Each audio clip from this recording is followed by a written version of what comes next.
স্বৈরাচার যখনই সহ্যের সীমানা লঙ্ঘন করেছে, তখনই বাংলার মাটি থেকে গর্জন শোনা গেছে একজন। তিনি বাংলার অগ্নিকন্যা মমতা বন্দ্যোপাধ্যায়। শুরুটা সেই 1993 সালের 21শে জুলাই। বুলেটের হুঙ্কারে ভোটে জেতা তখন অভ্যেসে পরিণত হয়ে গেছে শাসক দলে। এই একনায়কতান্ত্রিক শাসন রুখতে সচিত্র ভোটার কার্ডের দাবিতে মহাকরণ অভিযানের ডাক দেন যুবনেত্রী মমতা বন্দ্যোপাধ্যায়। গুরুতর আহত হন মমতা বন্দ্যোপাধ্যায় নিজেই। প্রাণ হারান 13 জন নিরাপরাধ মানুষ। আজও সেই 13 জন শহীদের বলিদান ভুলিনি আমরা।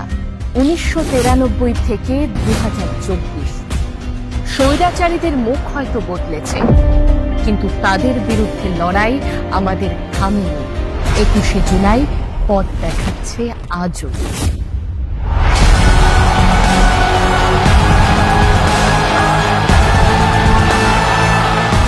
খিয়াদা নম্বর গ্রাম পঞ্চায়েতের সদস্য শুক্তারা মণ্ডল নাজিরাবাদ এলাকা থেকে শুক্তারা মণ্ডল এবং অনন্ত মণ্ডলের নেতৃত্বে নাজিরাবাদ এলাকা থেকে প্রচুর কর্মী সমর্থকেরা ধর্মতলার উদ্দেশ্যে রওনা দিলেন। অনন্ত মণ্ডল আমাদের প্রতিনিধিদের মুখোমুখি জানান, মানুষ এত জনজোয়ার, মুখ্যমন্ত্রী মমতা বন্দ্যোপাধ্যায় যে প্রকল্পগুলি চালু করেছিলেন সেই প্রকল্পগুলির আওতায় সাধারণ মানুষ উপকৃত হয়েছেন, আর তারই পরিপ্রেক্ষিতে আজ মানুষের জনজোয়ার। আর এই মানুষের জনজোয়ার ধর্মতলার শহীদ মঞ্চে।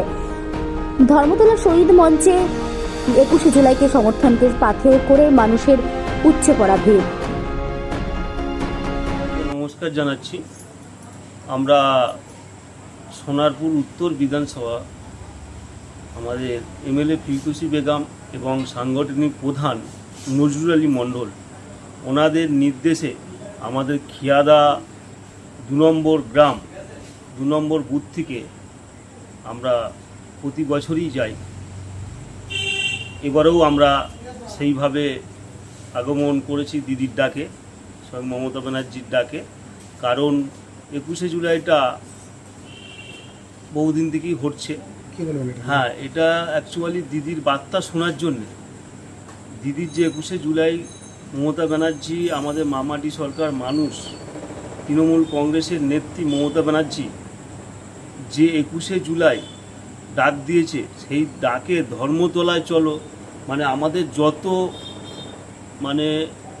সাংগঠনিক যেসব আমাদের কর্মীরা আছে সবাই মিলে দিদির বক্তব্য শোনার জন্য, বা দিদি কি রায় দেয়, বা দিদি কি আমাদের কিভাবে চলতে বলে, বা দিদি আমাদের আগে কতটা দেবে, সেই আশাই ভরসা নিয়ে সবাই যায় বক্তব্য শোনার জন্য। আরও ভালো করে যাতে সংগঠনটা হয়, গ্রামের মানুষ জনগণ যাতে আরও ভালো সুরক্ষিত পায়, সবার পাশে যাতে থাকতে পারি, সেই আশাবোধ নিয়ে আমরা সবাইকে নিয়ে চলার চেষ্টা করি বা সবাইকে নিয়ে চলি।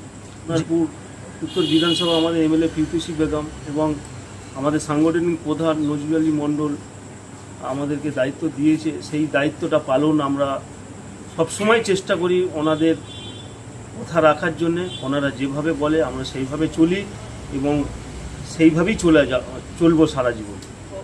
এটা তো জনগণের ঢল, মানুষের ঢল নেমেছে দিদির জন্যে, একদম স্বয়ং মমতা ব্যানার্জি এবং অভিষেক ব্যানার্জির জন্য। সবাই জনগণ দিদির সঙ্গে থাকতে চাই, সেই হিসাবে সবাই দিদির পাশে আছে, দিদির সঙ্গে চলবে বলে সবাই মানুষের ঢল নেমে গেছে। এর জন্য আমরা এখন থেকে এই পরিস্থিতি নিয়েছি, মানুষের কাছে সবসময় দরবার করছি, বাড়িতে বাড়িতে যাচ্ছি এবং মানুষের সঙ্গে জনসংযোগ রেখেছি, যাতে 26শে আমাদের লোকসভা ভোটের থেকে আরও যাতে ফল আমরা ভালো করতে পারি, সেই আশাবাদ নিয়ে আমরা চলছি।